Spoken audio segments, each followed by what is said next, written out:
कढईमध्ये 2 चमचे तेल घातलं, अर्धा चमचा जिरे घातले, पाव चमचा हिंग घातला, 2 चमचे तीळ घातली, 1 चमचा आलं लसूण जिरे मिरचीची पेस्ट घालायची, 1 चमचा ओली लसण चटणी घालायची, पेस्ट थोड्या परतून घ्यायच्या, 1 छोटा बारीक चिरलेला कांदा घालायचा, ट्रान्सपरंट होईपर्यंत परतून घ्यायचं, बारीक चिरलेली कांद्याची पात घालायची, झाकण ठेवून पात वाफेवर परतून घ्यायची.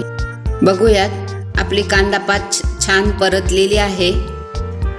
उकडलेले 2 बटाटे मॅश करून घालायचे.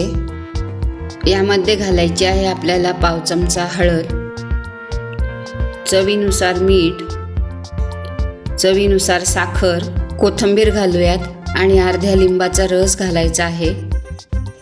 झाकण ठेवून एक वाफ आणायची आहे. सेसमी ओनियन भाजी तयार.